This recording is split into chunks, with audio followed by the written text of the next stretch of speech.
للذین یؤلون من نسائہم تربص اربعۃ اشہر.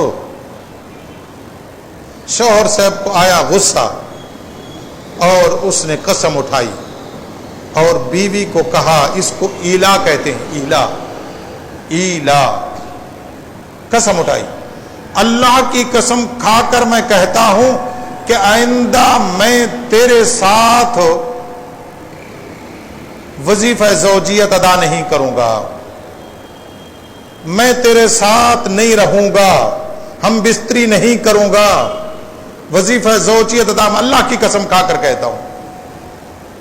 کبھی میاں بیوی میں آپس میں غصہ ہو جائے تو بعض دفعہ یہ قسم اٹھا لی جاتی ہے کہ بیوی کو غصے سے کہتا ہے میں اللہ کی قسم کھا کر کہتا ہوں کہ ہمارا جو آپس میں معمول ہے آئندہ کبھی نہیں کروں گا.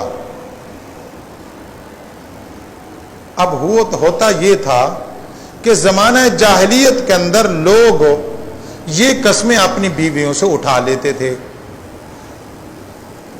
یہ قسمیں اٹھانے کے بعد وہ یہ سمجھتے تھے کہ اب بیوی ان پر حرام ہو چکی ہے، لہذا اب بیوی کے قریب بھی نہیں جاتے تھے اور اس کو طلاق بھی نہیں دیتے تھے. اب بیوی گھر میں ہے،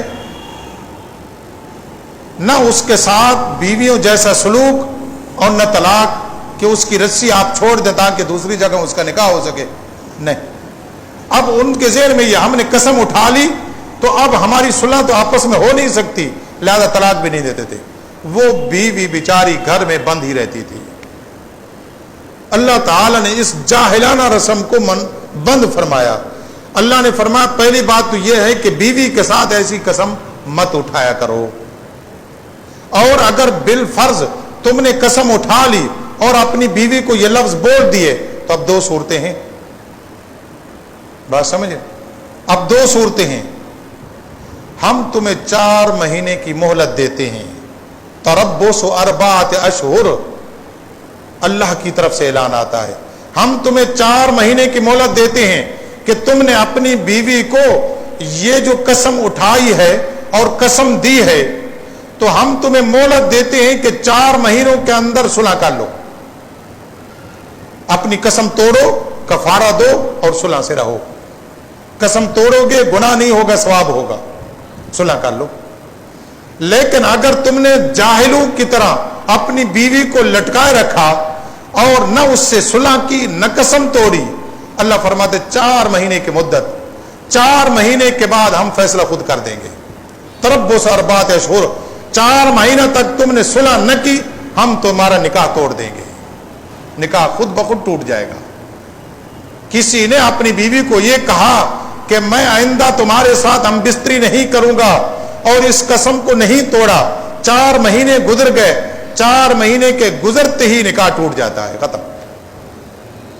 اللہ فرماتے تو ظلم کرتا ہے، اگر اس کو اپنے پاس رکھتا نہیں تو آزاد تو کر، تو نہیں آزاد کرتا تو ہم آزاد کرتے ہیں. بات سمجھے؟ بہتر طریقہ یہ ہے کہ 4 مہینے کے اندر اندر قسم توڑ دے اور کفارہ دے دے. یہ کفارہ زیادہ ہوتا ہے، قسم والا کفارہ نہیں ہوتا، یہ کفارہ زیادہ ہوتا ہے. غلام کو کھانا کھلانا ہوتا ہے، غلام آزاد کرنا ہوتا ہے، یہ 60 مسکینوں کو کھانا کھلانا ہوتا ہے. بہر صورت یہ الگ ہے، کفارہ زیادہ ہوتا ہے. لیکن اللہ فرماتا ہے قسم توڑ کے 4 مہینے کے اندر صلح کر لے، اگر نہیں کرے گا تو 4 مہینے کے بعد ہم نکاح توڑ دیں گے. طلاق بینہ خود بخود واقع ہو جائے گی، نکاح ختم ہو جائے گا. اب بیوی آزاد ہے، چاہے وہ تمہارے ساتھ دوبارہ نکاح کرے چاہے دوسری جگہ نکاح کرے. اس لیے کبھی بھی بیویوں کے ساتھ قسم نہ اٹھائی جائے. لیکن اس آیت کو اگر ہم سمجھیں تو ایک مسئلہ سامنے آتا ہے. اللہ کو اس آیت کے اندر یہ پیغام دینا ہے کہ بیویوں کو لٹکا کے مت رکھو. بات سمجھے؟ بیوی کو بیوی بھی نہ بناؤ اور اس کو آزاد بھی نہ کرو. اللہ کو یہ بات کبھی پسند نہیں ہے. بیوی کو لٹکا کے رکھنے کے 2 مطلب ہوتے ہیں. ایک یہ ہوتا ہے کہ اس کو رکھتے ہو اور اس کے اخراجات اسے نہیں دیتے، کھانا پینا رہائش نہیں دیتے، یہ بھی بیوی کو لٹکا کے رکھنا ہے. اللہ فرماتے تمہیں پسند نہیں ہے تو چھوڑ دو، تمہاری طاقت نہیں ہے تو چھوڑ دو، نکاح نہیں کرو. لیکن اس کو اخراجات بھی نہیں دیتے اور اس کو کھانا پینا نہیں دیتے اور اس کو نکاح میں بھی رکھا ہوا ہے. دوسری بات، کھانا پینا تو سب ہے لیکن شوہر صاحب ہیں بیوی سے بولتے ہی نہیں ہیں. ماں باپ سے بولتے ہیں، سب سے بولتے ہیں، بیوی سے نہیں بولتے.